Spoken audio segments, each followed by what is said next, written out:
Welcome everybody.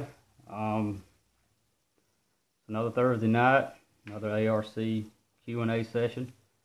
What we're going to go over tonight is a little bit of the new ruling in the AKRA stock classes.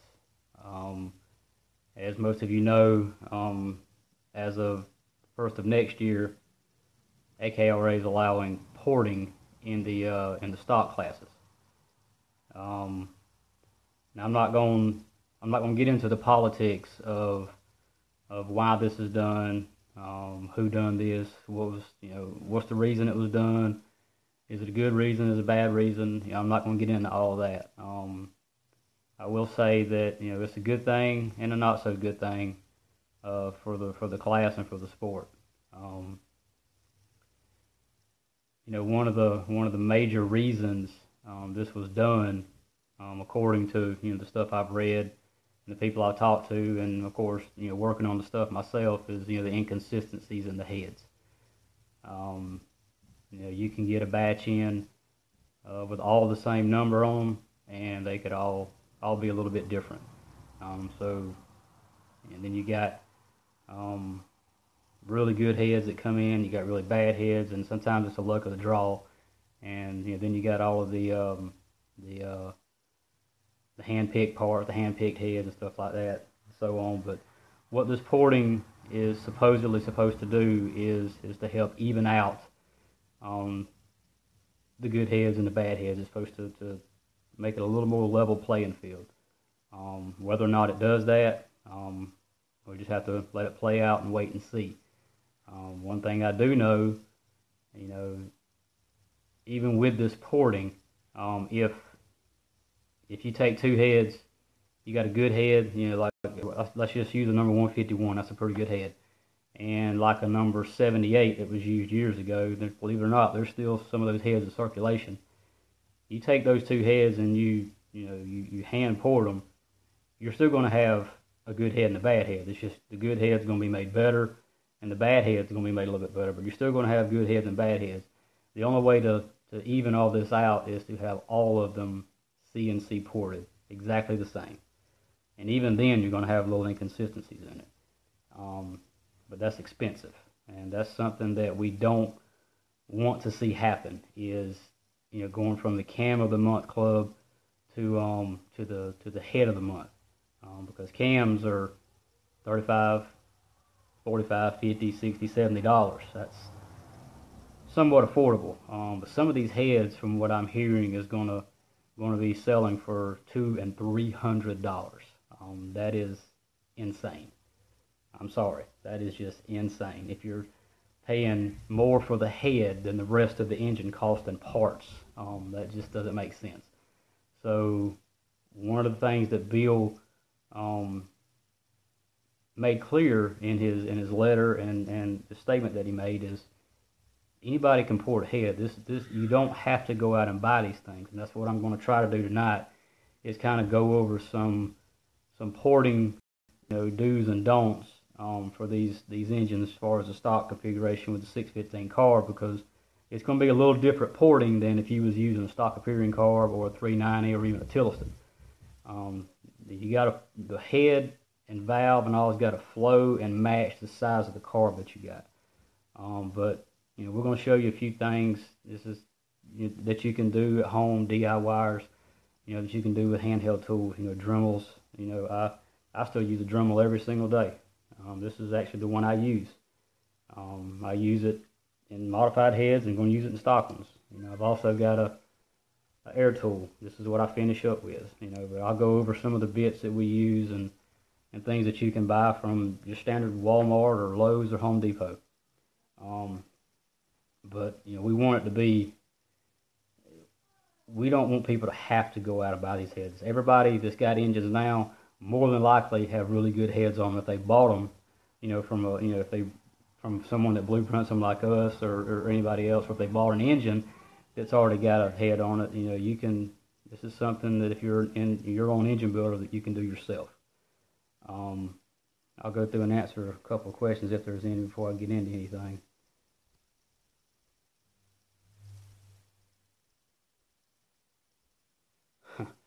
No, Braxton, I'll give you free info updates, but I'm not going to do free actual head updates. That's a good one.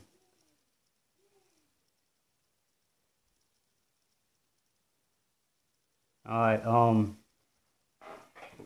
First of all, what I'll do is like I say, I'll go through some of the tools that you can get. You know, this is probably the cheapest Dremel you can buy, and this is what I use. I bought this actually last week. I'm probably going to get in trouble here, but the one my wife bought me for Christmas a couple years ago, I tore up, so don't tell her about that. So I went and bought this one. This was like $23 at Walmart, and it come with a few bits. This is actually cordless. You let it fully charge, and you can actually do a whole head with this thing. It actually works really good. You know, some of the bits that you can get, you know, as far as actual real cutting bits, you know, you got stuff like this. These like this, I don't recommend using unless you're experienced in this, because one of the things in the ruling, you can port. I mean, I believe they're going to have some gauges that go in the head, and there's going to be measurements that you can do, but other than that, it's pretty much all out porting. But you can't touch the guides and you can't touch the seats. And most of the shops, like if we're going to do them, you know, we're going to push the guides out of them and work on them and then put the guides back in them. That's something that we have access to do. Not everybody that's working in the garage or the shop has access to do that. It's not a difficult task, but you're going to mess up several heads learning how to do it. So you just joined. We're talking about the AKRA clones, the restricted, the unrestricted, what's called the stock or the pro stock class, the box stock project engines.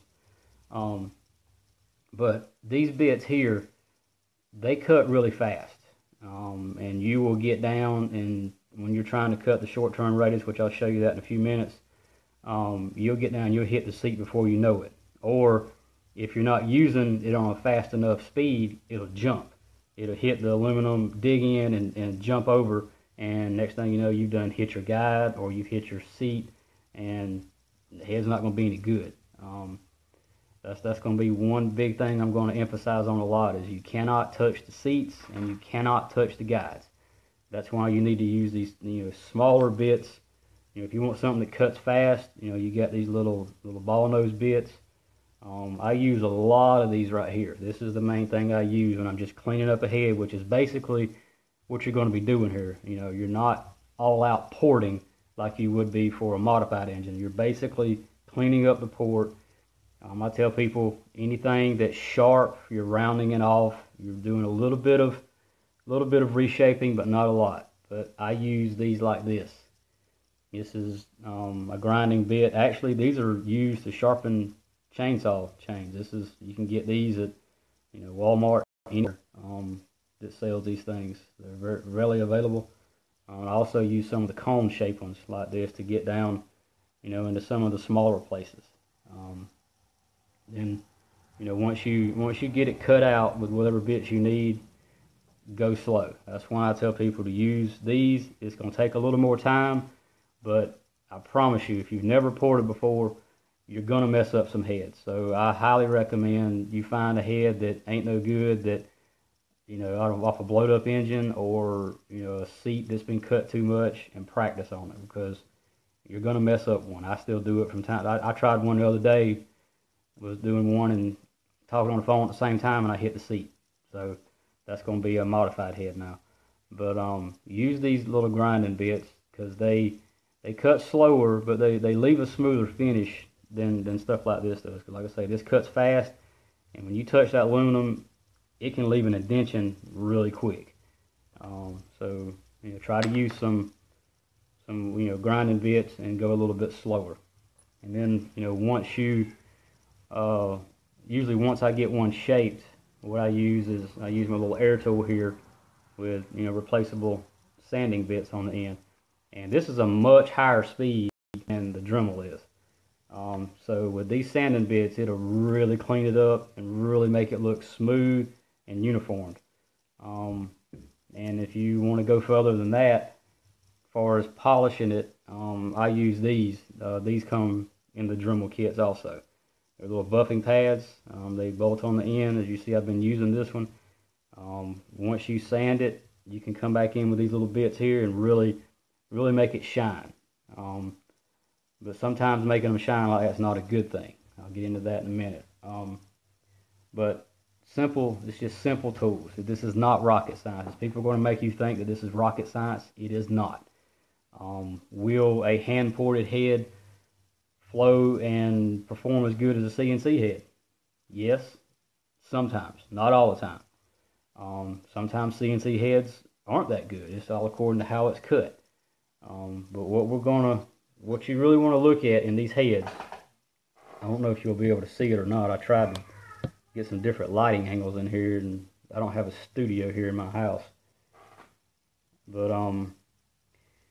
this is the intake port. This is how the air gets in. This is, to me, the most important part of the engine. And any engine is how the air gets into the engine. A lot of people talk about flow numbers. Flowing is fine. You need something that flows. But port velocity, port volume, the way it goes in, the way it keeps the fuel atomized is just as, if not more important than actual bare air flow. How well does it flow with fuel in it, wet flowing? And these little areas down in here, I tried to mark everything. I don't know if you'll be able to see it or not. But these little areas right around the guide right here, that's a sharp area. That air goes in there, hits that sharp edge, and it tries to roll. What you're trying to make it do is go hit it and flow right on by. Another area is right here. This is called the short turn radius. This is on the head, the flat part of the port. Goes in right here and goes down. That's where it turns. That's the little short turn radius. That's where a lot of builders have been getting in trouble over the past couple of years, is trying to work on that a little bit. And I'm not going to say we don't, but we don't. I'll just put it at that.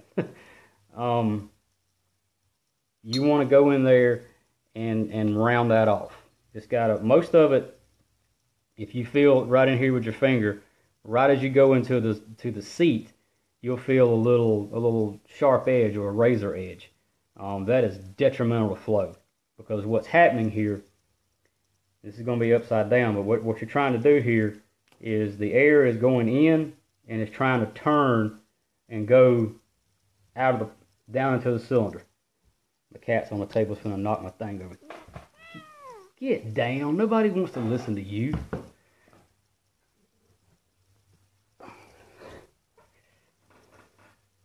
Thought I'd show y'all my kitty. Anyway, real men have cats. Real men have wives that have cats. I'll put it to you like that. But what you're trying to get to do, the air is trying to go in, and you're trying to get it to turn to go down into the cylinder as quickly and efficiently as possible. And with that little bump there on the bottom of the short turn radius, it rises up, and when that air hits it, it actually tries to pick up and then go down.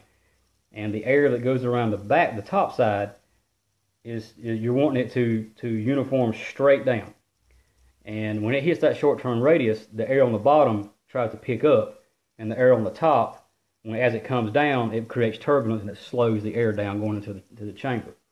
So what you're trying to do is this short turn radius on the intake side, right down here. I'm looking on myself right here. Everything's backwards, so that's why I'm looking at it. It's kind of funky for me.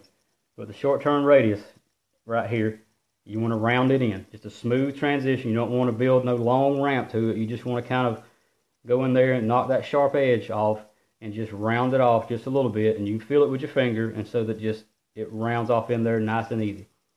And then you want to come in here in the around the guide, and right in here around the guide. Man, I wish I could have better lighting here. It's got a really sharp area. There we go. Right in this area right here. And you want to kind of, you got to be really, really careful. That's why you need to use these grinding bits at a slower speed, so that you can get down in there, and you'll be working it from this angle, and just kind of round that off just a little bit, because it's got that sharp edge. and you want that air to hit that, and instead of splitting on that sharp edge, it's still kind of wrap around it, and then it's going to turn and go down into the cylinder like you want it to. A lot of people come in here, you know, and they'll cut this area back deeper, you know, in ported heads. That's not necessary on this. Like I say, you're still using a 615 carburetor here. That's a very small carburetor, and you don't want to get the port too efficient because it'll cut down on port velocity and it'll hurt your bottom end. But like I say, just go in there. If it's got a sharp edge on it, round it off. The biggest thing you're trying to do is turn that short turn radius down so that you're knocking that edge off of it and you're rolling it down so that the air begins to turn before it hits that wall back there in the back. You know, because the top, like I was telling you, in the top of the port, it's got a nice rounded curvature to it. And that's too much light. But it's got a curvature on the top, and it's naturally going to follow the shape of the port. But it's the bottom part that causes the problem, because that flat part right here in the head causes the air to want to keep going straight.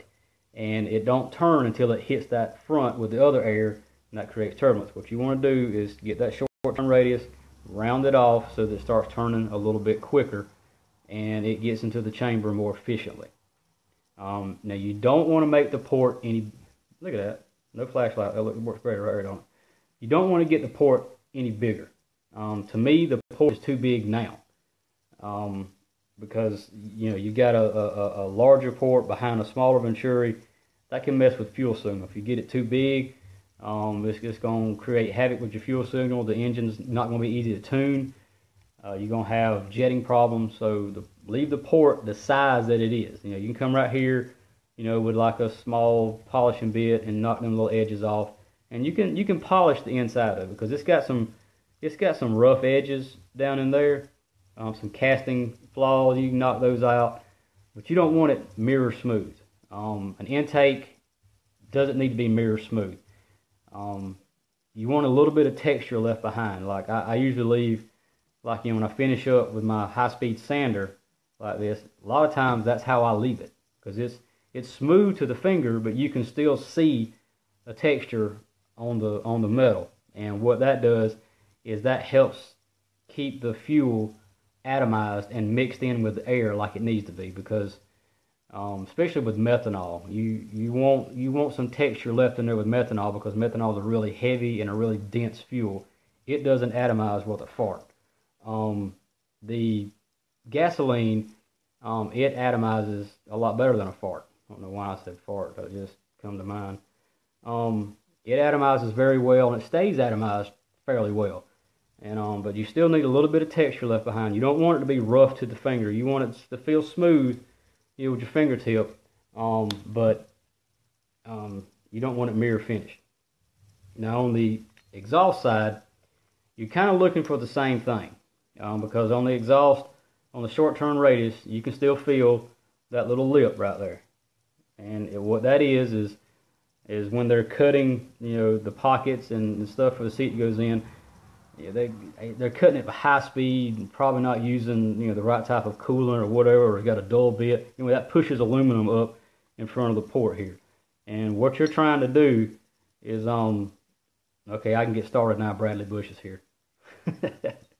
And what you're kind of doing the same concept. You want to kind of roll this short turn radius just a little bit, so that the air don't have to go up and then out, so that it just gradually comes out.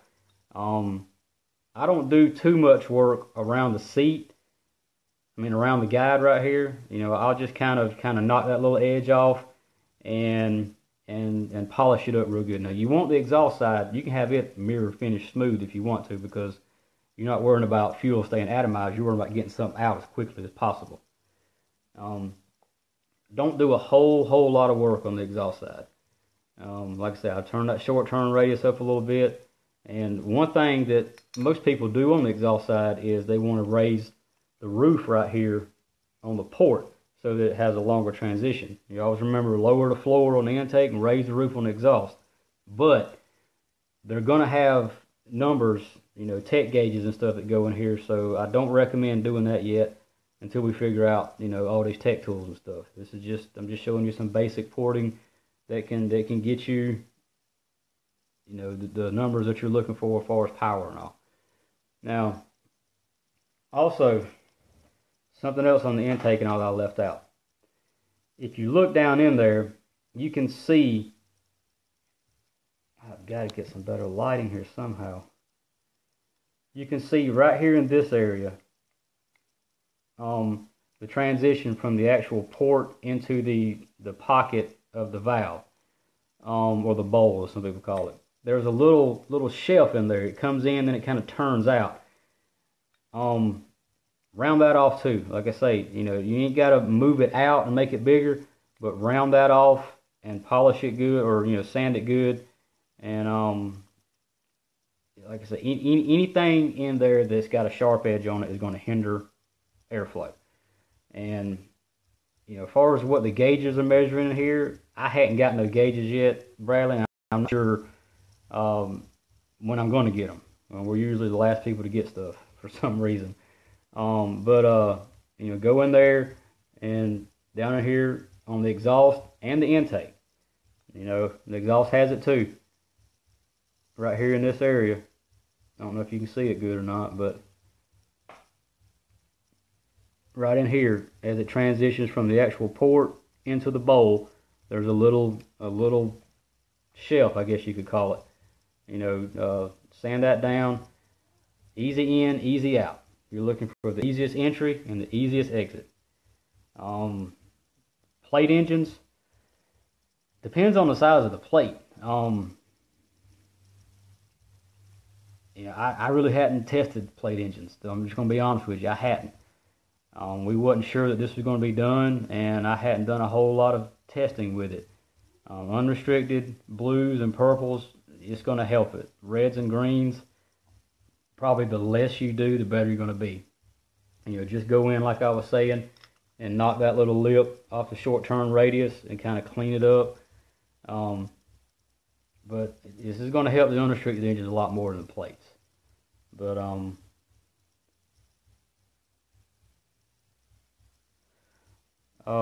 Derry, that's what I was talking about with the short turn radius. That's the little ramp down in there. And I assume you might be talking about the ramp around the guide. I like to kind of leave that, especially with these stock engines. You're not going to be able to do too much to it. There's some people that go in here, you know, right around the guide there, and they'll make like a little shark fin or something like that. You know, my dyno says that's not the best thing to do unless you got really big carburation. But I assume you're talking about this little ramp here. Like I say, I would just go in there and round the edge off, get it back up in here, and, you know, blend it in the bowl a little bit and go up the side, knock off those edges, and you just take your time and just shape it. Don't touch the seats, don't touch the guides, because one tool mark, you know, on the seat or the guide, and the head's illegal. Some Saturday night people might say, well, he just slipped and hit it, but you're always going to have that tech guy that is out for blood. He's in the tech room to find people illegal, not to make sure everybody's right. And if they see a polish mark on it, they're going to throw you out. So I can't emphasize that enough. Don't touch the seats and don't touch the guides. But just take your time, go in there and round off. If it's sharp, round it off. If you can look at it or feel it with your fingers and you still feel an edge, round it off. If there's a way, we're looking into doing, you know, staged ported heads. They may not be completely finished. They may be completely finished. I don't know. This is kind of something that is time consuming, which is something we don't have a lot of, because the machines we have, they're all prioritized to run parts all day long. These machines run rods, these machines run flywheels, you know, and these over here run crankshafts, and that's what they do all day long.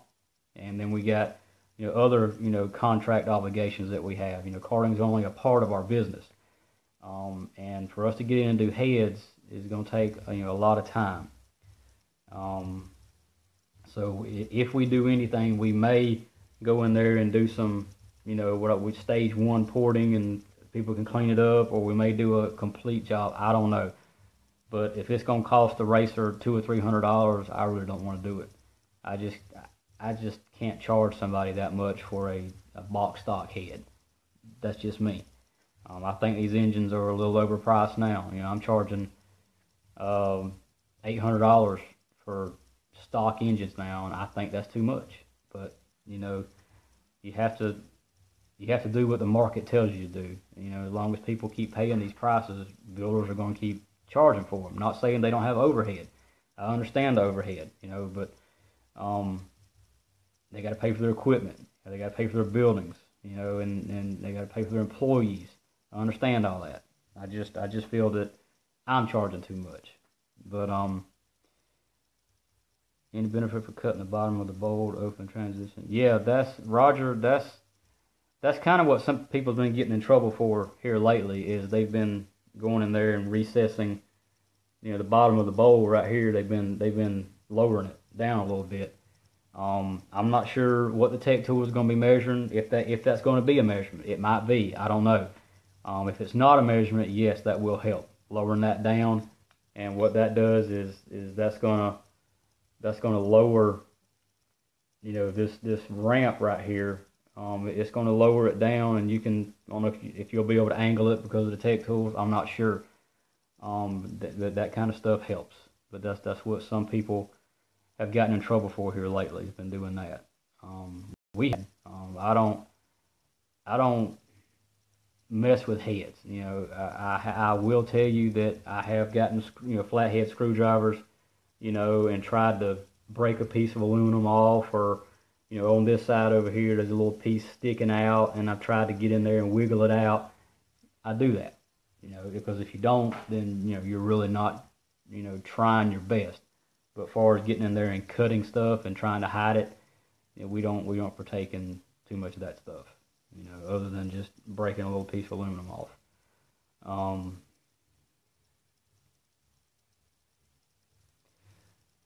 Smokey, the one that's on it right now, I think it's a 220. I usually use a 220 to go in there, because when you using, you know, bits like this, even if you use them slow, sometimes you'll pause a little too long and it'll make a dimple, or you'll create a line or something like that. Something you can see with your eye that's not really going to affect flow that much, but you want everything to be uniform. So I'll go in there, I believe this one's a 220, and just kind of get everything uniform. And I got some that's about a 600 grit that I go in there, and that's usually my intake. That's my that's usually my final finish on my intake side is the 600 grit on that. And then on the exhaust, I go in there with these little things and I'll mirror polish them.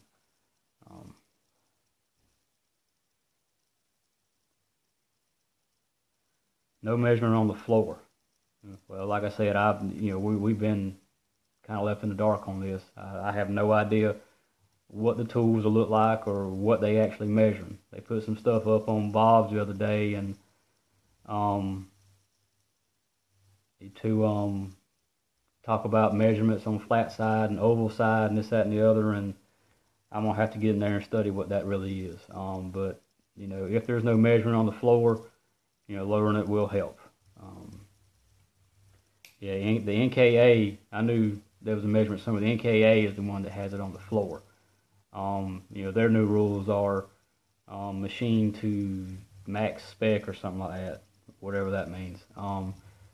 You know, that's one thing that's kind of got me and a lot of people, I wouldn't really say discouraged, but kind of mad about it, is why didn't both series do the same thing?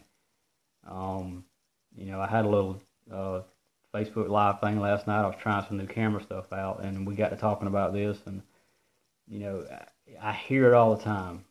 I hear it several times a day, and I read it on all kind of forums and magazines and stuff when people mention the heyday of karting. I was around in the heyday of karting. That was my early times. I started racing when I was 7 in 1983. But I remember what's called the heydays. It's the late 80s, early 90s, mid 90s. Racing was huge. I mean, it was gigantic. I wouldn't be surprised to say it wasn't bigger than it is now, and even with all the advertisement we got. But what made it the heyday of karting, in my opinion, this is 100% my opinion, Jody's opinion, was that we had one basic rule set. You had WKA that ruled the southeast and up the east coast, and you had IKF that done some of the northern states and went around, the Midwestern stuff. That's it. You could take that same flathead to Valdosta, Georgia, go run it in Tennessee, you can go run it in the Carolinas, you can go to Virginia, Mississippi. Maybe all you had to worry about was weight rules, because every track, back in the early 90s when they started kind of messing with the weights, light used to be 305, 325, and 350 was heavy. And they started transitioning, that to light being 325, but that's really the only thing you had to worry about.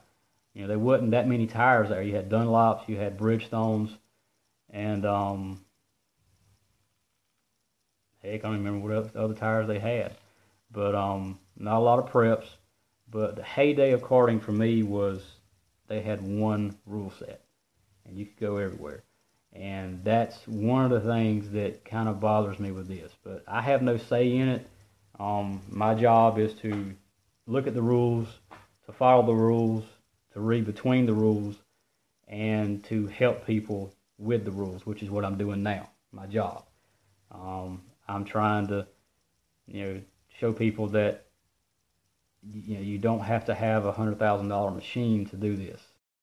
Is what I'm showing you here, is it going to be the best on the dyno? It can be, because believe it or not, all my modified engines, I still do by hand. I have never cut a head on a CNC machine at ARC Racing since I've been there. They've been done with these right here. Every single one of them. Every modified head I do is done by hand. And I think we do pretty good with our modified stuff. We got a lot of engines out there that do and win a lot of races. But the two organizations not coming together is kind of, like I say, we'll have to wait and see how it plays out. I agree and disagree with the AKRA ruling. I agree that it's going to help make the heads a little bit better. Everybody don't have to worry about, stealth porting, whatever that means. If, hand picking, cherry picking heads, you can sit there with your die grinder, get out there in your shop, turn the radio on, listen to a ball game on a Friday night, drink you a cold one, and get in there and make your heads better. Just don't touch the seats or the guides. So not too many of the cold ones, because then you'll touch the seats or guides, trust me. But that's all we're trying to do. I'm not getting on here trying to say that, I can port a head better than anybody, because I can't. There's some people out there that do some amazing work with their hands, and I'm not one of them. I mean, I can do a good job, that's it. But I just want to get on here and try to help people understand. There's a lot of people out there that's scared right now that they're going to have to quit racing because, all these big companies are going to be selling, doing CNC heads that you're not going to be able to get and stuff like that. But this is not rocket science. This can be done, by the DIYer. Yeah, Ron, those were the days. I still got a lot of karting magazines from where they're at a place I used to work. I left them all down there. I was supposed to get them all when I left, but I didn't. But looking at the magazines, it's some of the people that's in NASCAR, that's in IndyCar now, that was at Daytona back in the 80s. I got a magazine that's, Tony Stewart won a couple of races down there in Daytona. McMurray, he still races go-karts all the time. Allmendinger, they still come out to some of these big races and race. Karting is the biggest amateur sport in the world, and it's a good sport. But sometimes rule changes scare people, and we just want people to know that this isn't a bad thing. It's gonna work itself out, and it's gonna be good. I just hope that this don't lead to another weak link. Because when you open up the porting, like somebody says right here, Ross, looking at a 200 RPM game, I don't doubt that. I don't doubt that at all. Most people are seeing, around a half horsepower in gains on this. And when you add horsepower and RPMs, you're going to find another weak link. And I don't really want to see it go to the billet rod, because the ironic thing about it is the engine, as of January the 1st, when these rules set in, when the porting goes into effect and all, the engine is a billet rod and a set of valve springs away from being the original BP. The original BP you couldn't even port in. You couldn't port in them until like 2014, but all it needs is a billet rod and a set of valve springs, and you've got a BP engine. Because the original BP had a 615 carburetor, a CO1 cam, a little smaller combustion chamber and all. But the thing about it is nobody wanted that engine at all. Even we put up some money in some of the classes, to run the BP, and nobody wanted it. It was going to be an engine with too much maintenance. It turned too many RPMs. It was going to give too much trouble. But back then, in 2011, 10, and 12, not much was known about the clone. We really wasn't pushing the limits of it yet, and didn't realize it was as durable as it is. Because I think, that the BP would have worked this day and time. But if I had my way, which I don't, like I say, we're on no boards, we're on no voting committee, we're on nothing. But if I had my way with it, I would do with the rules is I would go back to the original, not the original, but I'd go back to the CL2 or the BSP3 cam would be the only two cams you could run. Period. I don't care who grinds them, but those grinds is the only grind that can be run in the rules if I had my way. And a lot of other builders think the same way I do. They just ain't as outspoken as I am. Gets me in trouble sometimes, but hey, sometimes things need to be said. But I would go back, and it would be the original, the CL2 or BSP3 cams would be the only two cams you could use, and I would go back to a weenie pipe. Problem solved. Because you're not going to make any real horsepower with a weenie pipe above 64, 65, or so hundred. There goes your valve problem. There goes your connecting rod problem. There goes most of your problems. You port, not port, it don't matter. That weenie pipe is going to smother it, and it's going to keep the RPMs down. That was the original intent. And I would take the engine that we got now and call it, super stock or something, and that's where the money classes would be. The box stock class, CL2, BSP, 3 cam, weenie pipe, that would be the box stock class, and no track would, under my sanctioning bodies, would be able to run for more than $500 to win. You want to run for more than that, super stock. I kind of understand here and there why they done the rules like they did, but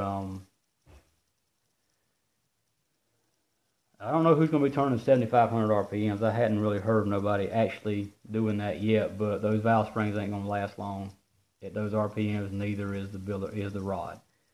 And you all know if they go to a billet rod, what's going to happen then. The porting is going to add, $100 to $300 on top, period, to these engines. There's a lot of builders that says that, they're not going to charge for porting until a certain time next year. That's commendable. That's good. On my engines that's out there, we're looking at doing something like that. Not charging for porting, because everything else already done to the engine, I don't know yet. We're still looking at that. But, if they go to the billet rod, it's going to really jack the prices up of these engines a lot. And we don't need that. We've got modified classes out there. We've got builder prepared class. Bill done a good job with the builder prepared rules this year. He done a limited modified type thing on it. Trying to make it more appealing to people. I commend him for that he done a good job on that. But we've got to get a separation of these money class engines and modified engines.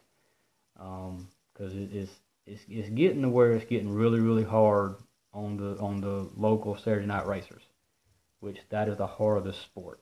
I don't care what anybody says. That is the heart of this sport, is Saturday night racers. Money racing, these big series races, these big 10, 20, $50,000 to win races are great. That really opens people's eyes to the sport, these big, gigantic races. But people that's trying to get into this sport, they may go to Thanksgiving Thunder. They may go to the Big O. They may go to the insane one. They may go to the World 100 that just happened last weekend in Jasper, Florida. They may go stand on the fence and just, this is their first race, and they're wow. They're just this wow factor because these karts are, they're so awesome. They're going so fast, and the technology and this, that, and the other. But most of them's not going to go buy a kart, never raced before, and go jump in these money races. They're going to start out on Saturday nights. And what is disheartening to a lot of them, they go to these big races like the World 100, and they see these big kart counts. There's 2, 3, 4, 500 go-karts there, or 500 entries, whatever. And then they show up on a Saturday night, and there's 30 go-karts. That's kind of like, this ain't what I expected, And that's what we've got to get growing again, is the Saturday night, backyard, not necessarily backyard tracks, but backyard tracks are important too. Your typical Saturday night showing up for, a point series or, trophy races. Money racing's good. Money racing's is flashy, but Saturday night's where it's at. There ain't a builder out there. There's not a manufacturer out there. There's not a business out there this in this sport that will deny that the majority, if not most, almost all of their income comes from Saturday nighters or backyarders. That's what keeps us going. That's what our business is built on, and what we thrive on is Saturday nighters. So that's why I've tried, started coming on here and doing this to try to help everybody, but to try to help the Saturday night people that, feel like they may not have nowhere else to go, or they read these rules, they don't understand them, or they want to know why this happened, or how did we go from $100 pulling an engine out of a box to what we got now.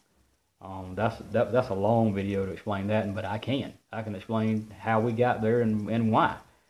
And just about every one of those moves kind of had to be done. Just like this porting right now. I know I'm getting way off topic here, but I just, I want to talk to the people. That's what I'm here for.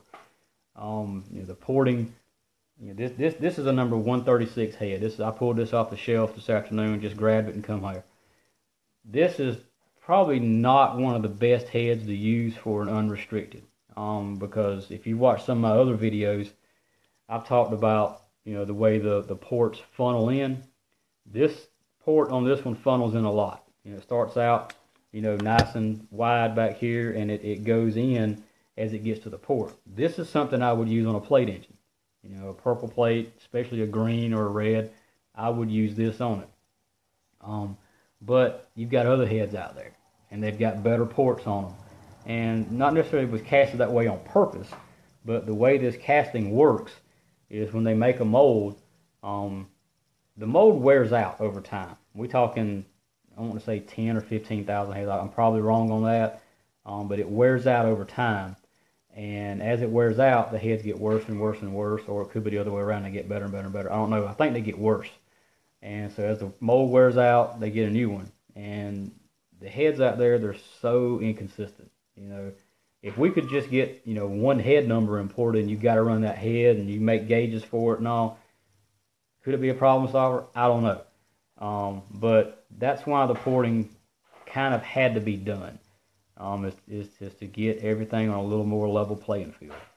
I've got a bunch of questions here I'm backed up on because I've been running my trap.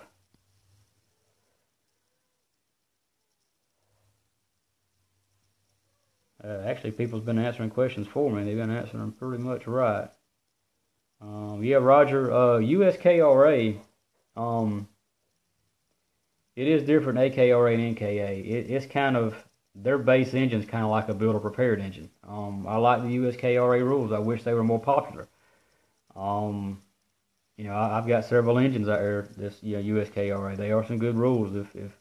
If somebody in, any of y'all racers out there that's at a local track and they don't actually have rules, look into USKRA. There's some pretty good rules. Of course, AKRA and NKA are also. I mean, it's just, there's little differences in them that might make some more appealing than others. But, we've got really good rule sets out there and really good organizations. We just need to get all on the same page. Yeah, more horsepower means more broken stock rods, which, in my last video, or one of my last videos, we talked about rods breaking. We're not really seeing that. I was at the World 100 this weekend. There was a ton of carts down there. I don't think I've seen a single engine fail. May have, I don't know. But the stock rods is not a problem as of now. But with this porting, one thing you got to consider, not only is it flowing better, but because it's flowing better, it's getting more air and fuel into the cylinder, which creates more cylinder pressure when it blows up, which, not blows up, but when it combusts. It creates more pressure on the rod, so it's gonna stress it more, no doubt. Roger, that's what I was kind of trying to explain a while ago. Karts racing is great, but with some of these rule changes, not all of them. Now I will say that some of them have been good, and it's kept things on a level playing field. It's like, every year there might be a new gauge or something like that, or a new tech tool. What that's doing is trying to keep the crafty people from getting too crafty, and it keeps the DIYers kind of in the same field. But you're not going to stop craftiness. You're not going to stop innovation. I mean, that's something that I work on daily. We're always, trying stuff on cars. We're always doing different stuff with heads, different, valve angles and different thicknesses on our angles and stuff like that. We're always trying something. If you're not, you're falling behind. We're working on flywheel stuff now. I probably shouldn't have said that, but we are. We're always working on our products, trying to make our products better, trying to make new products.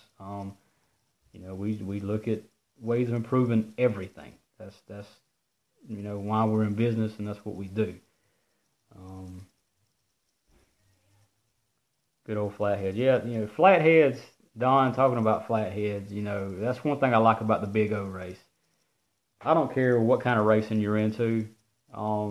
If you go to a racetrack and you hear 20 or 30 flatheads going around the track all on that same tone, that's a really good sound. Especially the Big O when they're all modified flatheads. That's a really, really good sound. I really love that race. Thomas, that's what we're trying to do. We're trying to help poor guys, rich guys, in between guys, tall and short guys. We're trying to help everybody. And like I say, I probably went through the stuff with the head a little fast, but again, this is going to be posted on our site, so you can go back and look at it. Keywords: if it's sharp, round it off.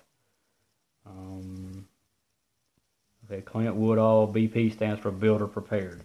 That was the engine, the modified engine before the stock appearance come out.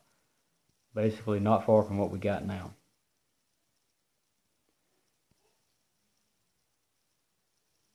Yeah, small pipe. I really think the small pipe needs to make a comeback.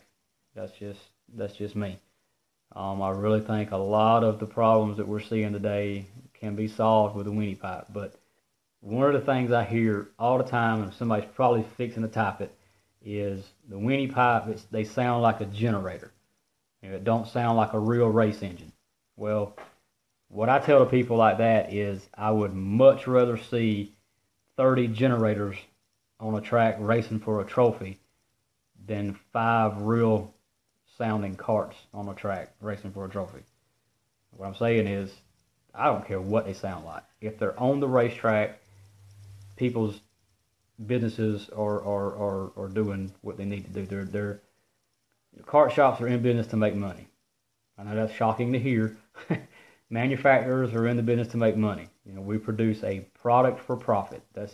And if carts are not on the racetrack, businesses are not making it.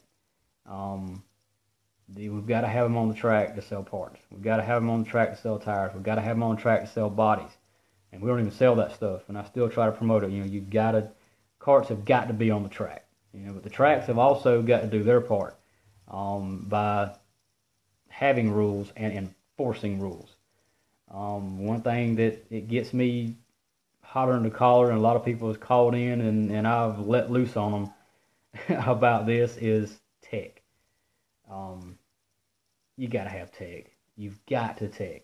You know, I've been to some tracks, and it ain't been here recently, but I've been to some tracks over my life where the tech procedure is this. If I say I win a race and I'm just going to pick a name, Roger Rutt runs second.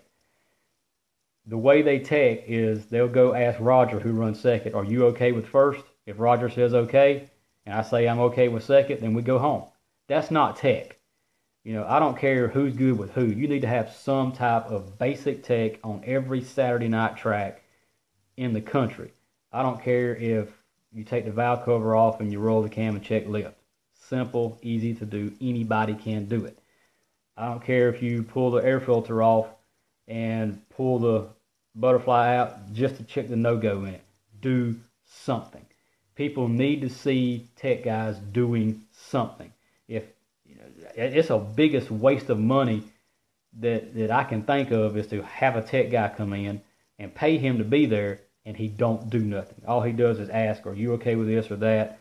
Or I've been to some tracks where they actually take the engine off. They'll walk in a room, standing there for 10 or 15 minutes, and come back out. That ain't how it's done, people. You got to have some type of tech. You know, you got to run a racetrack like a business, because that's what it is. It's a business. You're taking in money. You're selling the product of racing. You know, they're paying you to come there and race, and rules need to be followed, and things need to be done. You've got to have tech. You know, and just because you got a patch on your shirt that says AKRA or NKA or ARC, whatever, you know, don't make you a professional tech guy.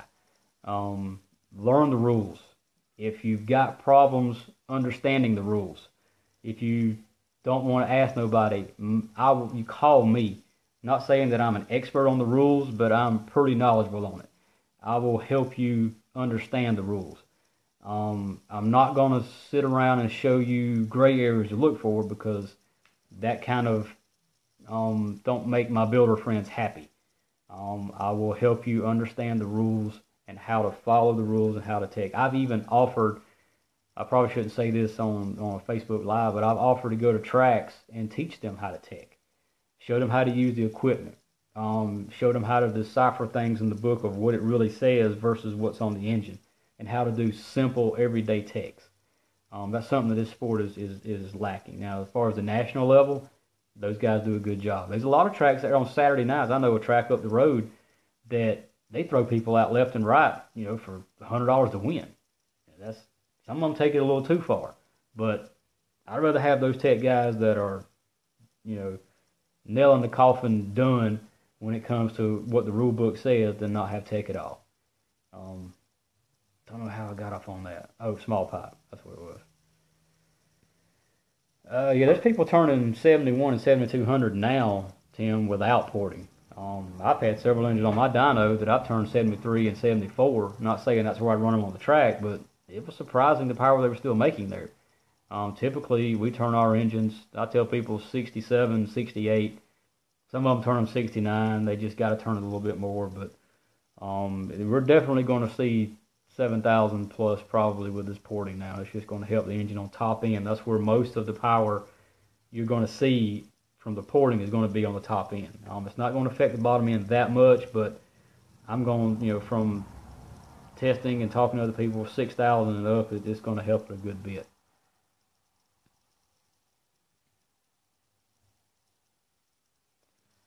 Brian, you know, the 7,000 thing, you know, there are some people that turn 7,000. Like I say, this is the fourth time I'm mentioning the World 100, so Mr. Way, I want a free t-shirt or something. But at the World 100 this weekend, you can stand on the fence and during qualifying, and you can listen to the engines. And most of the people that started up front was in the 68-ish, 69 range. There was some people saying they was turning 78 when they come by, and they wasn't going anywhere. They'd come off the corner like a bullet and look like they threw a sled out about halfway. Just because the engine will turn that much doesn't mean that's where it needs to turn. My pickup truck will turn 8,000 RPMs. That don't mean that's where I need to run it at. You know, you're still going to see 68, 69, maybe 7,000 with these engines. It's not going to be that many more RPMs that's going to hurt the connecting rod. It's going to be the additional combustion and stress it's going to put on the rod from, cylinder pressure, in my opinion. Roger, what head do I prefer for the adult class? Well, this is one thing that's good about the porting rule, because now there really is no specific head for this class, because you can, other than some measurements, you can make it kind of like you want. But I will say, and I've seen this and done this, that if you've got a good head to begin with, 151 versus a 78, you're going to make them both better, but the 78, unless it's CNC ported and they're all ported exactly the same, you're still going to have some slight differences in it, but it's not going to be the vast differences that you got now from 151 to a number 68 that got a port about that big around in it. You're still going to have slight differences, but it's going to be a lot better than it was. Yeah, Sam, that's what I was just saying. 7,000 is happening now, unfortunately. After all the mods, would it be cheaper to go to a Briggs or a Honda? One simple word, no.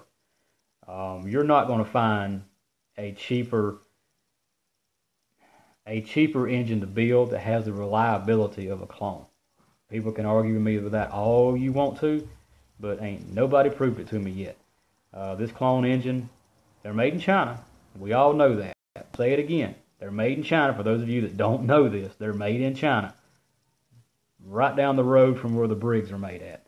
But that's for another story.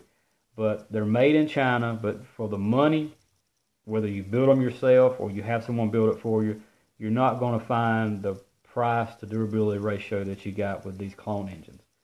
Hondas are even more expensive than a Briggs. I'm an old school Briggs guy, don't get me wrong. I love flatheads. I wish they run them some more right here. I may build some more myself.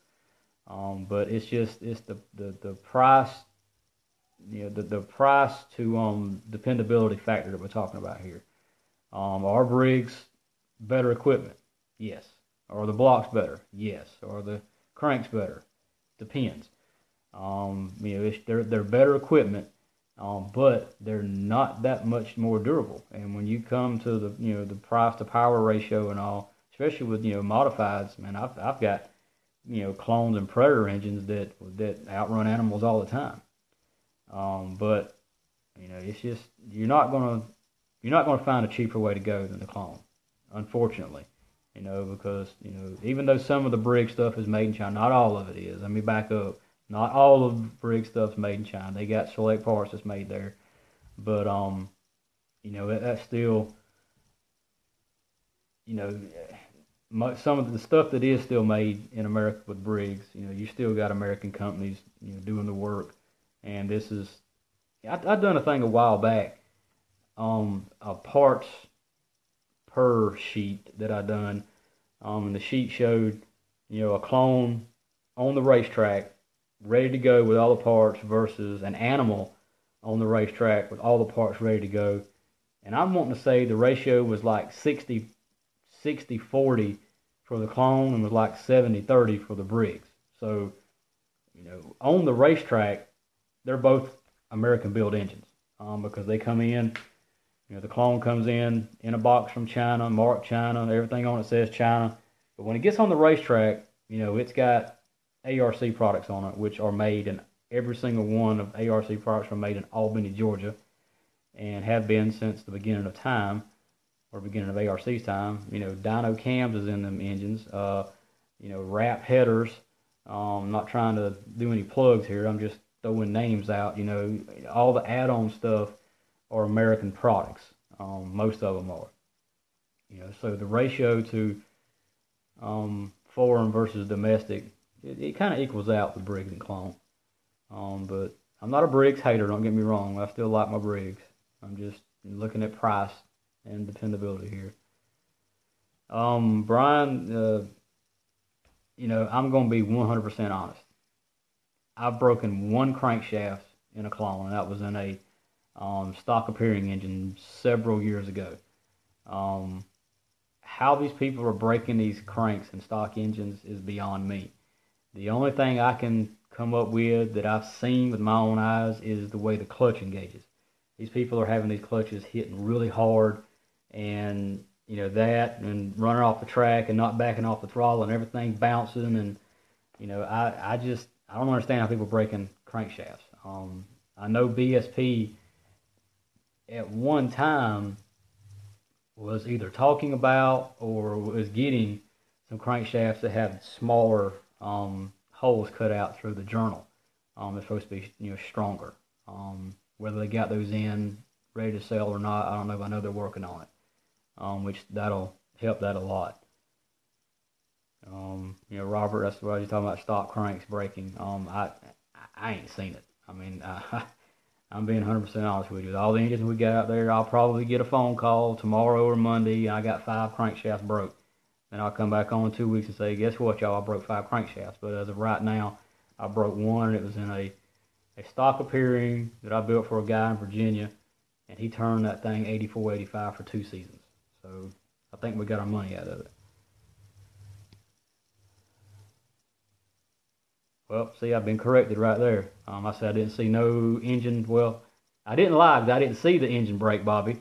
But you said you had a crank break at Jasper. I didn't see that, so technically I didn't lie. I said, you can't call me out on that. But a connecting rod didn't break, and that's what everybody talks about is the connecting rods are going to break. But there again, I don't see how people, unless some people are just running so much timing, 40, 41, 42 degrees, which is unreal timing. I just don't understand how they're breaking crankshafts. But sorry to hear that.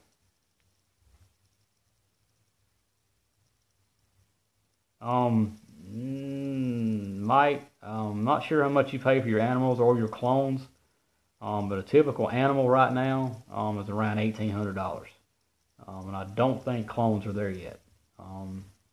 Might be before too much longer, but I don't see clones getting that high. I really don't. I don't see why they're as high as they are now. Again, this is my opinion. I don't. That's just my opinion. I think between $800 and $1,000, maybe $1,100. $12 for your signature series is more than enough. But usually most animals are going for around $1,600, $1,800 right now. But it is a little better engine, no doubt. Yeah, Randy, you gotta have tech, man. Gotta have tech.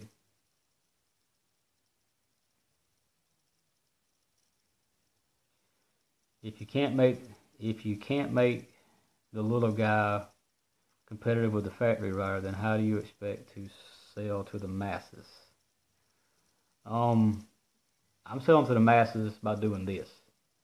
This is what I do because to me the masses is the little guy, is the Saturday night guy, is the backyard guy, the mini bike guy, the guys that drag race down the street. I don't condone that. Go to a racetrack or a controlled environment, but it happens. I'm not gonna lie about it. But this is how I sell to the masses. I offer the work that I do, the hours that I put in. I offer that to everybody, free of charge. Don't ask you to buy none of my products. Don't ask you to even call our numbers. You can go on these, my Facebook videos or my YouTube videos, or contact me directly. And if I know it, I tell you. We work long, hard hours on these engines trying to find out stuff. And us builders, we talk amongst one another. I got several I talk to. They call me. But I tell you the same thing I tell them. That's how I sell to the masses. Is point blank to your face. Here's the information. Take it and run with it. Joe, I've got a couple of heads I've worked on. I just didn't bring them tonight because I wanted to show, a stock head of where you need to cut, on the short turn radius and all down there. I just didn't bring one to show. You couldn't really see what I was working on because I've already cut it. Spirit and intent. Yeah. spirit and intent can be taken several different ways by several different tech guys. That's the problem. We all need to be on the same page. It's either right or it's wrong. That's like Forrest Gump said. That's all I got to say on that. JR, these people turning 7,000 now, and they're going 6, 8, 10 races on a connecting rod. I've got some engines out there. In fact, I got some that's probably going to Batesville next weekend that's got 6, 8 races on it, and they turning 67, 68, 69 with them, and I'm not worried about them. But once they get up to above 7,000, the 72 mark, especially with the added cylinder pressure, that's going to be cut down. Unfortunately, you're looking at, if you were going 8 races, you're probably looking at 4 or 5 now. That's going to be left up to the builder, because that's all going to determine how the rod was put in, how much clearance did they have. I'm not a big clearance rod guy. I like to keep mine in the 3 to 3.5 range. 4 is the absolute most I'll use. I know some people that use 4.5 to 5 and smaller plate engines. You can hear them rattling on the racetrack, but that's just what they do. But it all depends on how the rod was put in, how it was clearanced. But it's gonna be cut down some after this. Valve spring retainers should be fine. We got those little, the little short valves that we sell and other people sell now, that they're a little better material and they don't mushroom like the old valves do, so they don't cut in two as bad. So retainers shouldn't be that big of a deal. Yeah, until the rod comes out the front. Yeah, it's called windowing. Self-clearancing engines. Mike, as far as the rod or the crank giving up first, that's a hard one to say. As of right now, I'd put my money on the crankshaft giving up first, because that's obviously what's been breaking more. It's crankshafts over connecting rod. These little soft connecting rods that you can almost bend with your hands are outlasting these, cast iron crankshafts. That's got something to do with geometry or the way the clutches work or something, but I think the rods are still going to be okay for now, and if they don't do much more. Shannon, why are you going to come up here and ask me about if a Predator engine is better than a clone? That was last week's video, man. You're 2 weeks behind. But as far as pound for pound, the Predator has a better ring package in it. I will say that. I like the Hemi rings and even the non-Hemi rings. They're a thin ring that's got the bevel on the top, for the compression blowout on it and all. They got a much better ring package and a better head on them. But other than that, it's just a bigger engine. Big block clones, how much? Well, as far as big block clones go, I'll tell people, I'm stealing a quote from Mr. Summerlin here, but speed costs money, how fast you want to go. Because big block clones, depends on what you want done to it, to how much it is. But that's got a much better power to dollar ratio than most other engines do. Jacksonville, timing thing is probably going to be the same. Typically, we run in between 34 and 36 degrees timing on most of the unrestricted engines. I'll go up to like 38 on the greens and reds. But that's going to be something we're all going to have to play with. Because anytime something new comes out, a new carburetor, new flywheel, something, you stick it on, or you put it on, or you cut on it, you may see some increases right then, but the more you work with it, the more you may find. The timing thing, jetting thing, all that's going to come in time. There's a lot of people that's already worked on this that I've talked to. I really hadn't worked on it that much, I'm not going to lie. I hadn't worked on it a whole lot, and I'm behind, and that's 100% my fault. But that's going to come with time. But as of right now, I'm going to say same timing, maybe a jetting change. Adrian, the horsepower gain that most are seeing is going to be around a half horsepower, 0.3 to a half horsepower. Depends on how well the head you had on there flowed to begin with. If you had one of the really good stealth ported heads, you're probably not going to see as big a gain as somebody that, took one right out of a box and put it on there. But they're averaging, 3/10 to a half horsepower on average.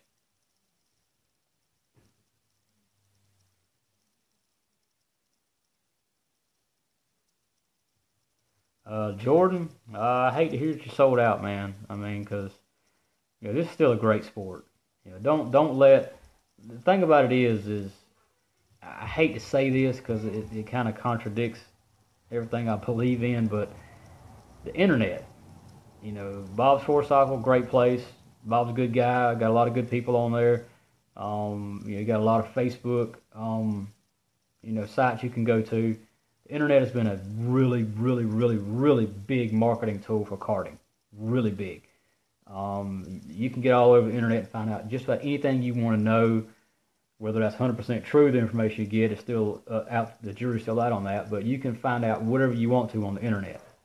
However, the internet has also been a really big downer for karting, because with like these rule changes that come up and stuff, people get on here that don't really know the full extent of the rule of why it was done, which is again why I applaud Mr. Bill McCutcheon about he came on and explained why we had we had nothing to do with it. I don't have nothing to do with it. They had to allow the porting, because what I was just saying, there's so many inconsistencies, and it's still he's trying to help the little guy out.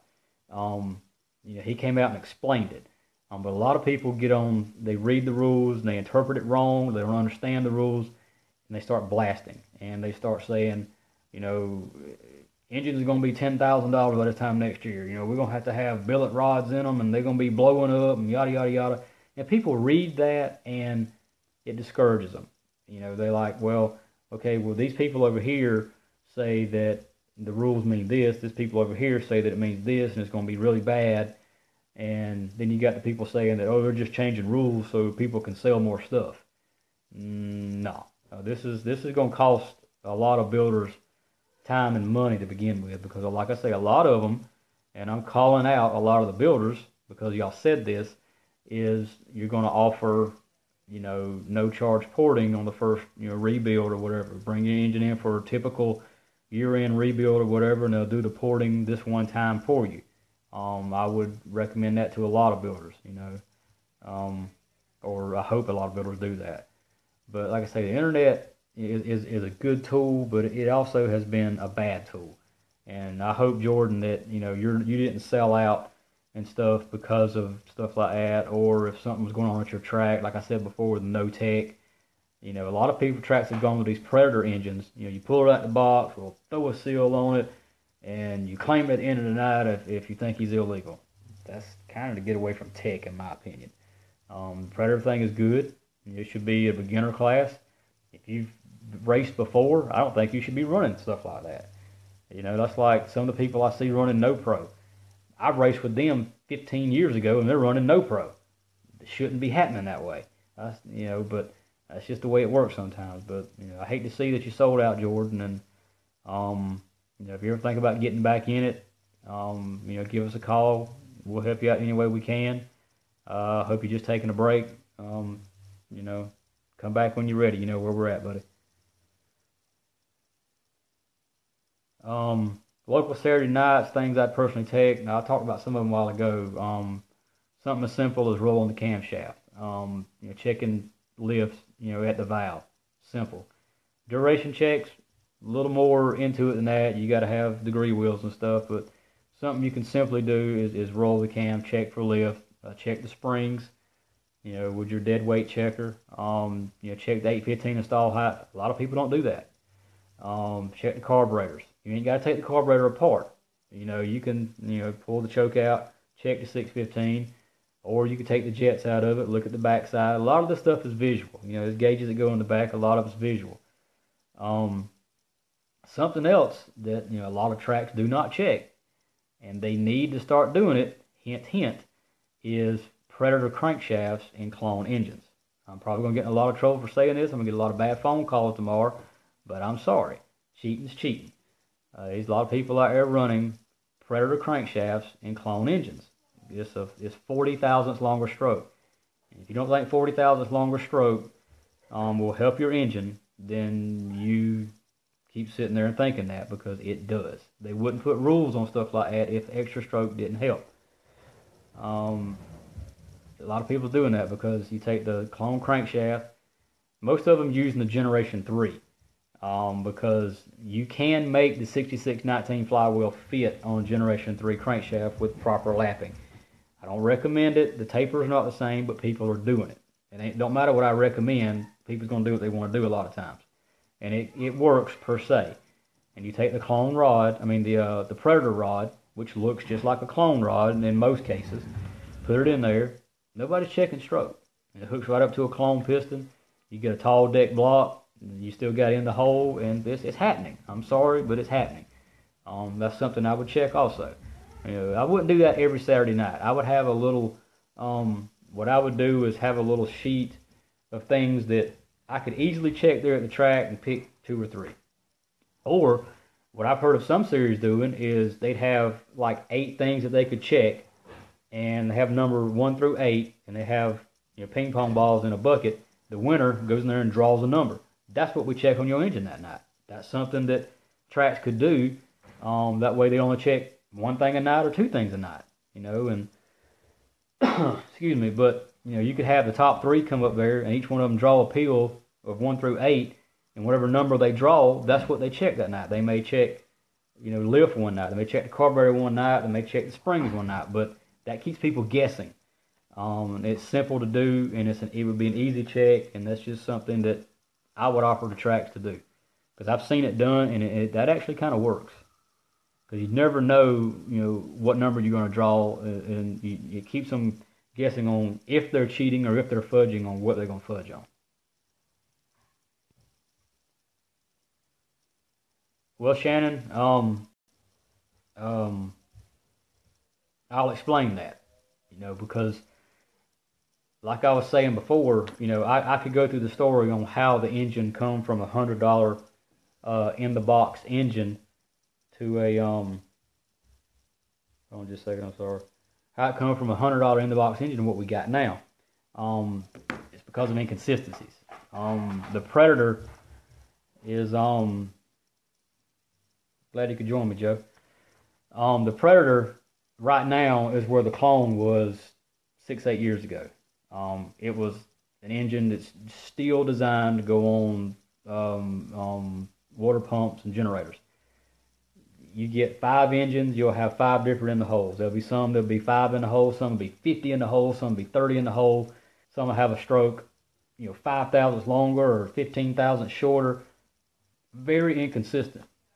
That's why the yellows and the red engines that we use now are the engine of choice, because they're made in factories that, I wouldn't say they're hand-picked parts, but they're a lot closer together built. You take 10 box stock project or the red engines from Dyno and take the heads off of them, and you're going to get pretty consistent in the holes. You're going to see probably somewhere between 3, 8, maybe 9, 10 at the most. I think the most I've seen here recently in a box stock project, I think, was 12 thousandths in the hole. Most of them have been around 5 to 8, which is perfect. As long as the top of the deck is square and you got room to square it, if it's out a lot. But see, the Predators, excuse me, the Predators are going to be a whole lot more inconsistent. Down in the hole, camshaft's going to be all over the place. That's where the cams come from. They started racing them in the box. We had some cams back in the day that had more duration and more lift than the CL2s and 3s that we use now. A lot better cams. So we went to a spec cam with the original CL1. Then the BSP1 come out, and 2, 3, and so on. That's why they went to those type of cams, because the other cams were all over the place. And that's why I'm not a big fan of what's called the sealed Predator class now, because those same engines are still just as inconsistent. You got good cams, good heads, bad heads, in the hole, 0 deck, thick head gasket, thin head gasket, and the engines are all over the place. They're good engines, don't get me wrong, they're very good engines, but they're just not consistent enough to be taken out of the box and actually raced. That's why the clone is preferred and why the Predator won't be. if that's a good enough explanation for you, Mr. Portwood.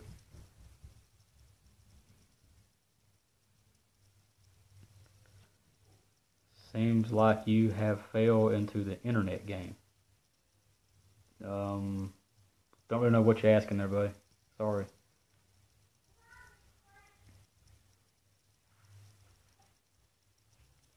Well, Joe, it's kind of funny that you asked me if a road race clone is prepared any different than a dirt track clone. The ones I build aren't. I build them the same. I do know that the road race stuff, like at Daytona and Savannah, Robin Road, like you're talking about, is a lot rougher on them than dirt track, round track engines. I take stuff that I learned from the road race stuff because they are really tortured. You're looking at 1.5, 2 mile courses where they probably never lift, and they lift in small areas and they get them down real low RPMs and they really pull hard coming out the corner. The clutches are jumping. It's really rough on the rods. Then they hold it, 6,700 RPMs down this long back straightaway at Daytona, and they come out of turn one. They go all the way back around to going back into turn one. They never back off. It's wide open. That's a real stress test. I take stuff I learn off of that and apply it to the dirt engines as far as clearancing, and torque specs and stuff like that. But yeah, the road race engines are abused a lot more. I learned a lot about oil with engines that go to Daytona and Savannah. A lot about the proper types of zinc additives and phosphorus and stuff to put in the oils and slickeners. That's where I learned all that stuff from some guy that runs my stuff there. But he likes to cheat a lot. He's got this name that he goes by, but I'm not gonna give nobody no props on here. But he runs my stuff pretty good down there. He's won a lot of races for me. Off topic. I'm Mr. Off Topic. What can be done with illegal fuel? It can be burned. What can be done with illegal fuel? But I think what you're asking is what can be done to catch illegal fuel. Checking it. Simple as that. I mean, gas is a little harder to check than methanol is. I will give them that. I like the gasoline rule because you can buy gasoline on any street corner, in any state, any city, anywhere. And what a lot of tracks do, I know this is number 5. I've mentioned it, Mr. Wade, so I do want a free t-shirt. The World 100. When they check gas down there, they have a specific gas station or two that they tell you to go to, and they'll go take a sample from. I know most all tracks do this.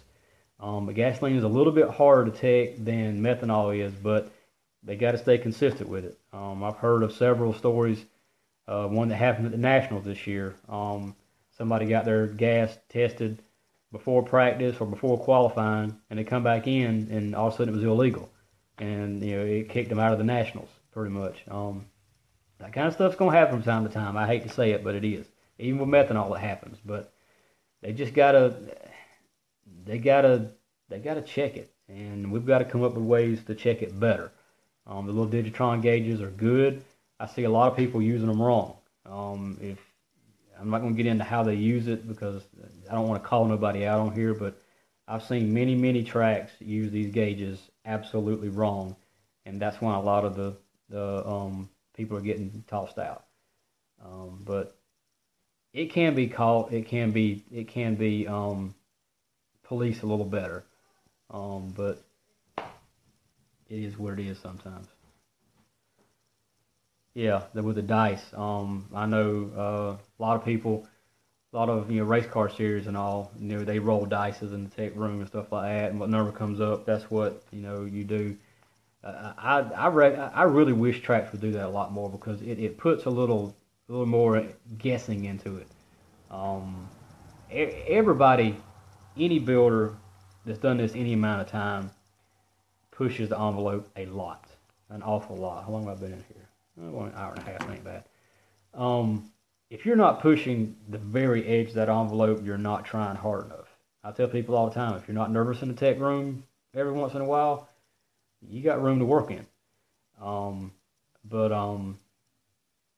The thing about drawing a number or rolling a dice is it's going to keep people guessing on what they can fudge on and what they can't, and they're going to be like, I want to kind of do something here, but that's on the list, and if I roll it, they're gonna catch me. It has a possibility of policing, blatant cheaters out. I'm not saying that everybody that gets caught in a tech room is a cheater. I've had engines of mine get tossed out for stuff that I really have no control over.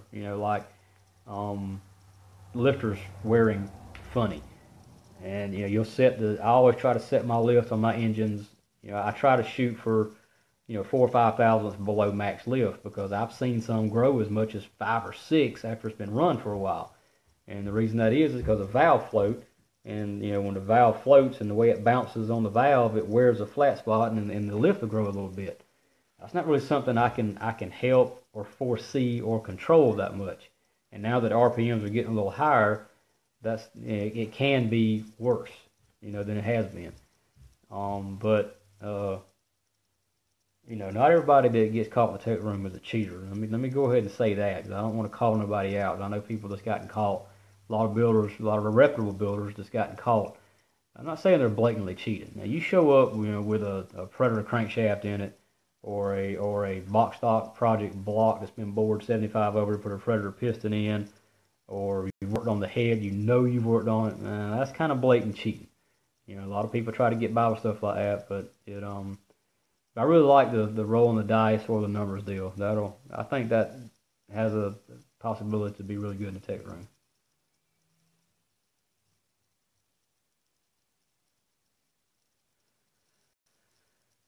Now, Smokey, I kind of like that. You check things, carbs, CC. I throw in cam lift and stuff like that.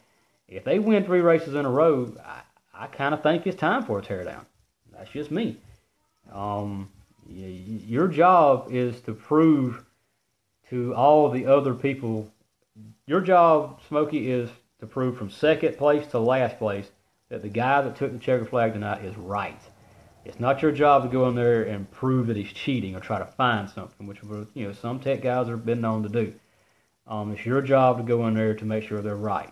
And I believe in the number 3, not just because that was Dale Earnhardt's number, but I believe in the number 3 in the tech room. If I go in there, I don't do a lot of teching.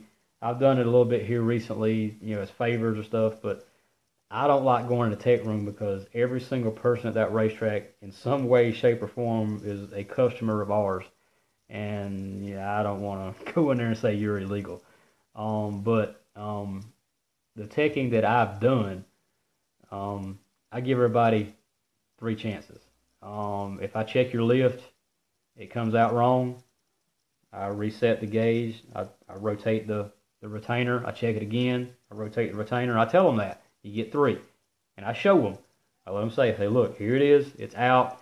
And if it's 1,000ths out on a Saturday night, don't bring it back that way. That's just me. If it's 1,000ths out at 10,000 to win, then we got a problem. But if I check the duration and it's not right, I could have messed up. I back up, do it again. If I check the carburetor and it falls in, I move it. I move it, and I go back to the place that it falls in at, and then we have a conversation. But give everybody in there the benefit of the doubt. Unless you shine a light down into the spark plug hole and you see a Wiseco piston in it. Then give them the exit to the door, because they're illegal. But, yeah, I like that, tearing down after 3 races. That's a good idea. Well, Amanda, the problem with pump arounds, and I'm probably fixing to admit to something that happened a long time ago that I probably shouldn't. Pump arounds were very popular back in the heyday of racing, if you want to call it the heyday. Late 80s, early to mid 90s. But what people started doing, there's ways that you can put stuff in the fuel, after qualifying or before qualifying to go out, or when we had pump arounds, you came up there with your tank wherever you wanted it, half full, whatever. They shined the light in it. They drew out the fuel that was in it and filled it back up at the same spot. But what some of us were doing, and I will take credit for this or blame, whatever, we'd pour pure nitro in our tanks and go up there, and they would suck out pure nitro and put methanol back in it. And what that would do was put nitro in the entire tank up there. And this was back before they had all these fancy gauges and stuff. They done the burn test and all. Most of the time, because they had a pump around, they didn't do burn tests. They just went off that our pumps is legal and this, that, and the other. But we'd fill our tanks full of 100% nitro, and they draw it out and it would contaminate all the fuel, and everybody's engine started running better the whole night. But stuff like that's why pump arounds typically don't work. I've been to a lot of places where you got to go up there with the tank dry, and that kind of works pretty good. But there's still ways, people can drop stuff in their tank, powder form stuff that would, help the fuel. You still need fuel checks after the race is what I'm saying, even with pump around. And because of going to the grid, with the tank empty with pump arounds back in, I think it was '08, we was out in Winfield, Kansas, for the Midwestern Nationals, and in the animal class, we won the day before, and we were the fastest car up there in the practice. We go up there for qualifying, tank's empty, we're running our mouths, not really paying attention to what we were doing, and we go over and set the cart down, and we didn't go through the pump around like we were supposed to. We just kind of wasn't paying attention, and we thought that they'd already filled it, and they didn't. And we went up there, fired up, made a half a lap, and ran out of gas. But that was our fault. I don't know why I told that story. But anyway, the pump arounds can work, but you're still going to have to check the fuel afterwards.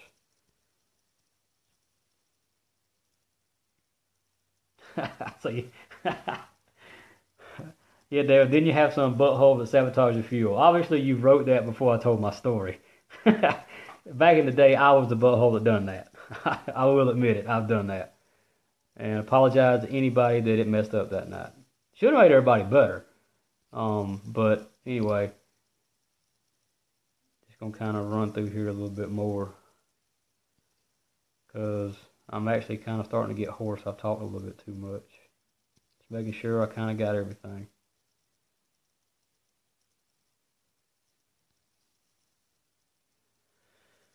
Anyway, that's kind of the gist of it. Back to the original topic of porting. I'm gonna say it. I said it before. I'm gonna say it again. Anything that's sharp, round it off. Round flows smoother than I don't know why I just done that. Oh, you've been him too. Okay, so I guess we're the butthole brothers. There's a lot of us out here. Trust me. Anyway, if it's round, if it's square, round it off. If you got a sharp edge, make it round. It's not that hard. If you have any other problems with this or questions, if I didn't get to you tonight, or you didn't get to watch the video and you can ask me a question live, call me. I'll be glad to go over anything on the phone with you. Email me. I'll send you emails. I'll even try to take pictures of what I'm doing because I ain't got nothing to hide. Everybody talks about, no, I don't want to show no pictures of this. Well, you sell your stuff to the public. All they got to do is take it off and look at it. If you doing this so-called secret porting and you sell an engine to somebody, don't want to show nobody pictures of your porting, but yet you sell the engine, all they got to do is take your engine off, take a picture of themselves, and give it to all their friends. So that's why I have nothing to hide, because you can look at it anyway. But any concerns, questions, or didn't understand something, just give me a call. We'll talk about anything you want to talk about. But if it's sharp, round it off, smooth intake port, polished exhaust port, and y'all should be good to go. Shannon, the only way I'm coming to Batesville is if you buy my plane ticket. I'll take care of the hotel rooms, but if you buy my plane ticket, I will come to Batesville, and I will be your cart pusher. I'll be Bradley's cart pusher. I'll be anybody else in your camp's cart pusher if you buy my plane ticket out there. But other than that, I'm sorry, I'm not going to come to Batesville. And when it comes to long road trips like that, I've taken so many of them over my life that I despise driving further than 2 hours to race. But I'd love to come out here, I really would. But I just, with it being Thanksgiving weekend, we're going to go spend time with my wife's family and all, and more than likely try to blow stuff up and not get arrested. So that's what I'll be doing. What is the max you can take out while porting? Robert, with these heads, like I was saying before, the 615 carburetor, a lot of times less is better. What you're trying to do is just kind of help take out sharp edges, anything that's going to, disrupt airflow. Back the video up, and I went through all that stuff. Of course, I'll kind of go through it again for you. Short turn radius around the seat, anywhere that's sharp, round it off. You're not really looking for making the port bigger. You want to keep the port the same size. You're just cleaning up the areas that, it's kind of like smoothing out a dirt road. You got washout parts on a dirt road that interrupts your car. You're going down the road bouncing. You get something, you smooth out the dirt road, take out all the sharp edges, and you can ride smoother. That's what you're trying to do with the air. You're trying to get the air to ride smoother and be more efficient through the head. Smokey, I believe, if I read right, with the porting, you can't do any swirling or any dimpling. I believe that's what I read. So, stealth dimpling, I understand what you're saying there, and I'm just going to plead the fifth on that one. Because that's some stuff that people are going to be trying to get away with. They're going to go in there with, stuff like this, or these little, ball bits here, and go in there and make it look like they was, straightening something out and they got a little deep.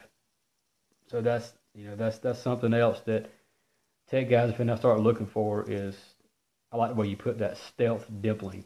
But yeah, it's already been talked about, believe it or not. Rules just come out and people's already talking about stuff like that. But that's our job. That's what we get paid to do. When the rules come out, they're on white paper with black lettering, but us builders are reading in the gray lines, the gray areas. That's our job to do it. That's what we're paid to do. But stuff like that's going to be done. I'm sorry, but at least I'm on here telling everybody about it before they find out about it 6 months down the road that people have been doing it. Just be careful. That's all I can tell you. Be careful. Junior 3, a good PSI number. I'm not really sure what you're asking there, Michael.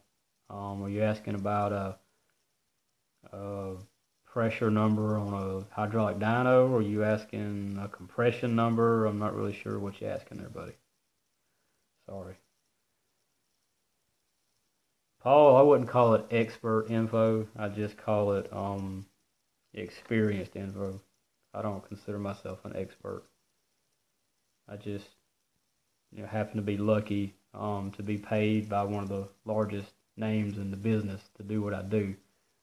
As far as an expert, I appreciate that, but I don't consider myself one. Smokey, yeah, dimpling was big in the flatheads, really big. I had a jig set up that I would do it actually with a tool like this.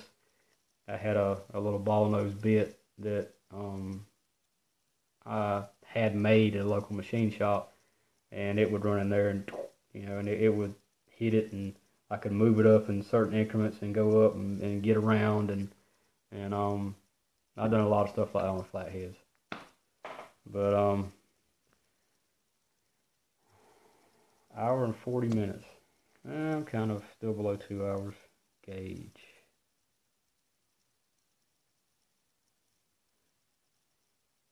What kind of gauge do you want to know about, Michael? Just kind of, maybe you need to re-ask the question. I'm really not getting what you're asking there.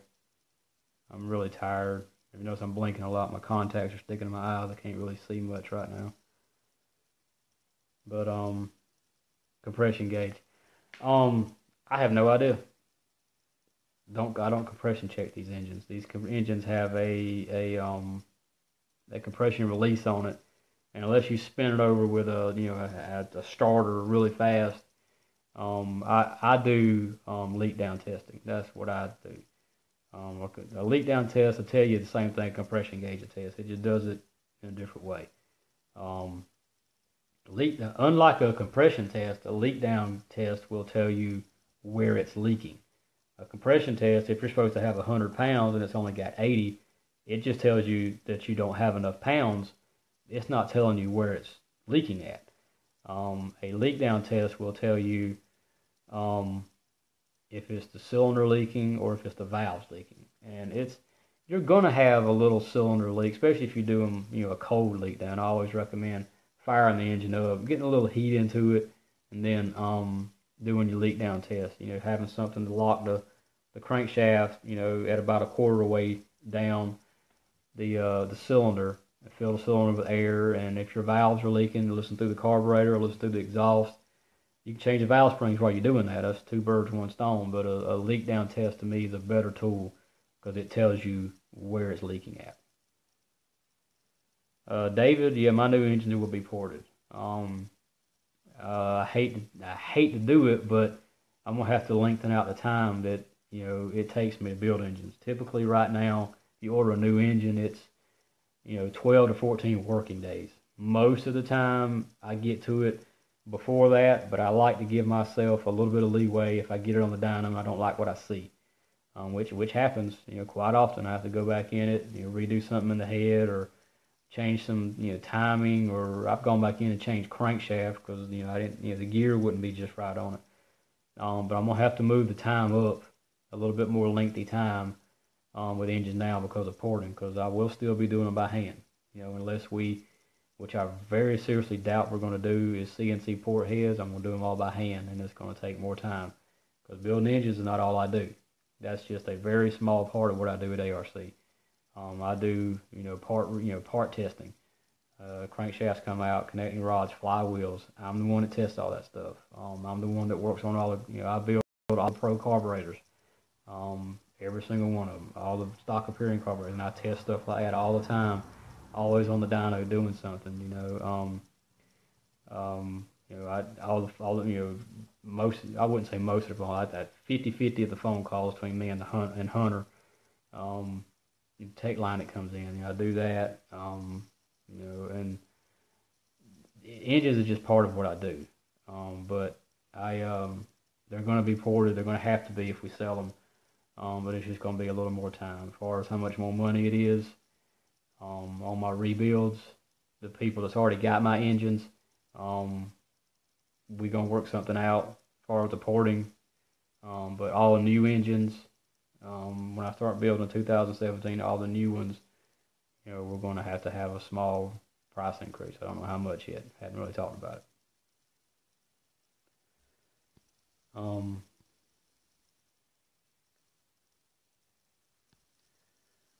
Okay, top end. I guess, Michael, what you're asking me is the porting going to affect the top end?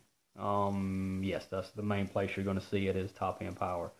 Not so much with the plates, but with unrestricted, maybe a blue plate, you're going to see most of the power gain in the mid to upper horsepower on these with the unrestricted engines.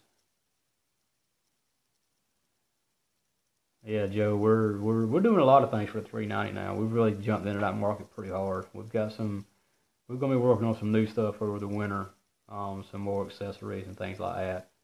And that's a big job. Big job for big engines.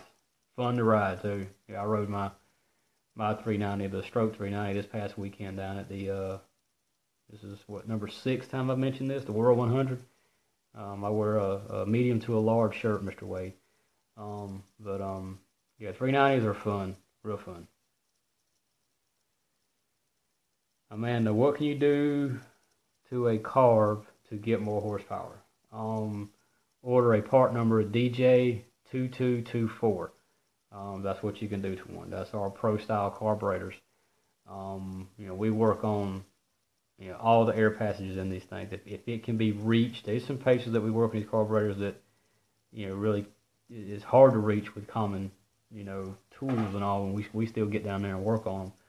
But the way we do it is a little different than what most people do. But if it has an air bleed or an air hole that's going to affect horsepower, we mess with it. I'll put our DJ2224 Pro carbs up against anybody out there. I really believe there's some really good carbs. I've really worked on those carbs really, really, really, really hard, and I'm still working on them. Every couple of weeks, I go in there and When I'm not working on something else, I try to work on our AKRA carbs. I try something different, try something new, and most of the time, it don't really help. So the package that we got now, I believe, is as good as anything out there. But Scotty, you gonna make me plug somebody else's product on my page? Seriously? Yeah, Eric Voss carbs are really good carbs. You've got, the cream of the crop out there, and I typically don't like to toot my own horn, but I'll toot ARC's horn all day long. Like I say, I'll put our carbs against anybody. Eric builds a very good carburetor. He builds a lot of very good stuff. Eric's a very good guy. I know Eric, and I talk to Eric, and we see each other at shows from time to time. Real good guy. Got real good products, and I've had a few of his people that locally that have engines that bought his carbs, and they brought out and put on our dyno, and I've actually compared his carbs to ours, and they're tit for tat. Each carb is just as good as the other. You can have a very well built carb and put it on a poorly built engine, and it's not going to help it that much. You can also have a very well built carb that's not jetted right, and it won't offer any performance gain. Everything's got to be in tune. Everything, carburation, head work, stuff like that. That's the most important thing to me on the engine, is how it breathes. Carburation, heads, valves, cam. That's how it breathes. But you can take the best carb I've ever done and put it on an engine that's not jetted right, and it's not going to run right. So, but yeah, back to the thing. Eric builds good carbs. Eric, I wear a size medium, large t-shirt also. If you got a medium, that's fine. I wear a large, because I mentioned you 3 times in that one thing. So that's a free plug, so I want a t-shirt. I guess I'm going to start calling this the Jody free plug for a t-shirt hour.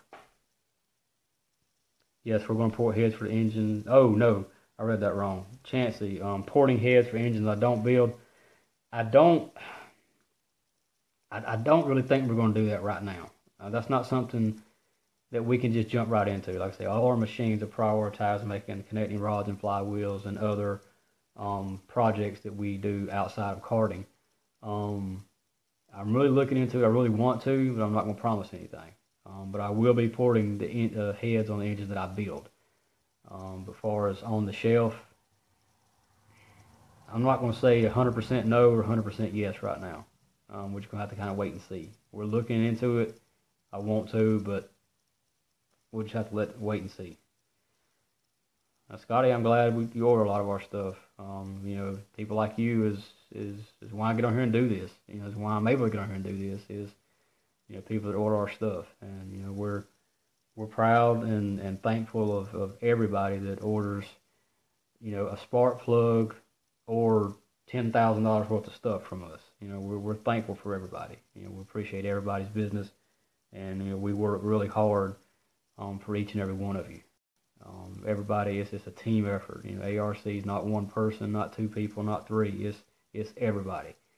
And we got a really good crew, really good team of people.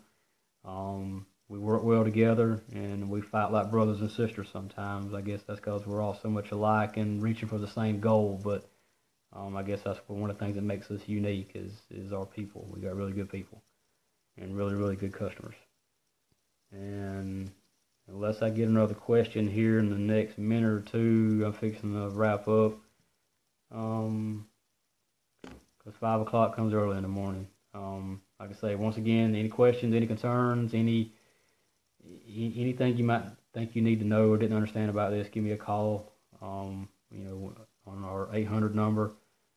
It's all posted here on Facebook. You can shoot me a message here on Facebook or email. Email is jody@arcracing.com. That's JODY@arcracing.com. And appreciate all y'all tuning in tonight, and we'll see y'all again in 2 more weeks. And I'll have a topic, something we can discuss on that. Yes, I will post this video as soon as I get done. This video will go up on our Facebook page like all the other ones. It'll take a few minutes, but it'll come up. Y'all can rewatch the whole thing, and you know, get any questions y'all need answered. Joe, appreciate that, and he's already in the bed actually, because he quit screaming about 30 minutes ago to come in here. So I guess either he's back there watching TV or already in the bed. But I appreciate that. Appreciate all y'all. We'll see y'all next time. Thank you.